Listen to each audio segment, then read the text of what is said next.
நண்பர்களே, அனைவருக்கும் என்னுடைய இனிய காலை வணக்கங்களை தெரிவித்துக் கொள்கின்றேன். அனைவரும் வாழ்க வளமுடன் என்று வாழ்த்தி இந்த பதிவை நான் ஆரம்பிக்கின்றேன். அதாவது, நம்முடைய வாழ்க்கையில், நாம் வாழும் இந்த வாழ்க்கையில் 2 பேருக்கு நாம் பயந்துதான் வாழ்ந்தாக வேண்டும். முதலாக நாம் அனைவரும் பயப்பட வேண்டியது கடவுளுக்கு. கடவுளுக்கு பயந்து ஒரு நியாயமான, நீதியான, ஒரு நேர்மையான வாழ்க்கையை நாம் வாழ்ந்தாக வேண்டும். நாம் வாழும் இந்த வாழ்வில் நம்மால் அடுத்தவர்களுக்கு எந்த ஒரு துன்பமும் துயரமும் கொடுக்கக்கூடாது.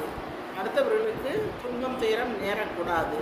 அந்தபடி கடவுளுக்கு பயந்து நம் மனசாட்சியுடன் நம்முடைய வாழ்க்கையை வாழ வேண்டும்.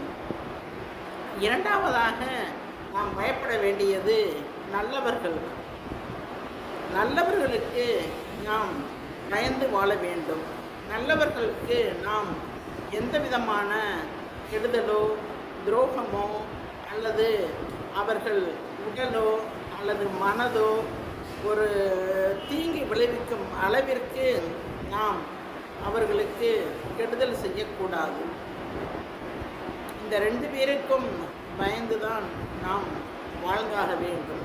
அப்பொழுதுதான் நாம் வாழும் வாழ்க்கை நமக்கு சந்தோஷமாக இருக்கும்.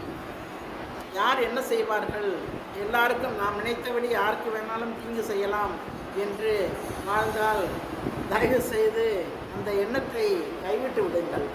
கடவுள் ஒருவர் இருக்கிறார். மேலே இருந்து கொண்டு நடப்பது ஒவ்வொன்றையும் அவர் பார்த்து கொண்டுதான் இருக்கின்றார். பிறர்க்கின்னா முற்பகல் செய்யின் நமக்கின்னா பிற்பகல் தானே வரும். அதனால் நாம் மனதறிந்து அடுத்தவர்களுக்கு எந்தவித கெடுதலையும் செய்யக்கூடாது, நினைக்கக்கூடாது. முதலில் நினைக்கவே கூடாது. நினைத்தால்தான் செய்வோம். நினைக்கக்கூடாது, செய்யக்கூடாது. அவ்வாறு ஒரு முடிவெடுத்து நம்முடைய வாழ்க்கையை நாம் மகிழ்ச்சிகரமாக, சந்தோஷமாக, நம்மால் முடிந்த அளவு அடுத்தவர்களுக்கு உதவி செய்து கொண்டு, அடுத்தவர்களுக்கு உபத்திரம் கொடுக்காமல், அடுத்தவர்களுடைய வாழ்க்கையை கெடுக்கக்கூடாது. அதுதான் ரொம்ப முக்கியம். நீ உன் வாழ்க்கையை நீ வாழ்ந்துட்டு போ. எல்லாருமே இந்த சொசைட்டியில், இந்த சமுதாயத்தில், இந்த உலகத்தில் உள்ள ஒவ்வொரு குடிமக்களும் அவங்கவுங்க வாழ்க்கையை அவங்கவுங்க சந்தோஷமாக வாழ்ந்துட்டு போனாங்கன்னா அதனால் அடுத்தவங்களுக்கு எந்த பிரச்சனையும் கிடையாது. ஆகவே கடவுளுக்கும் மனசாட்சிக்கும் நல்லவர்களுக்கும் பயந்து வாழும்படி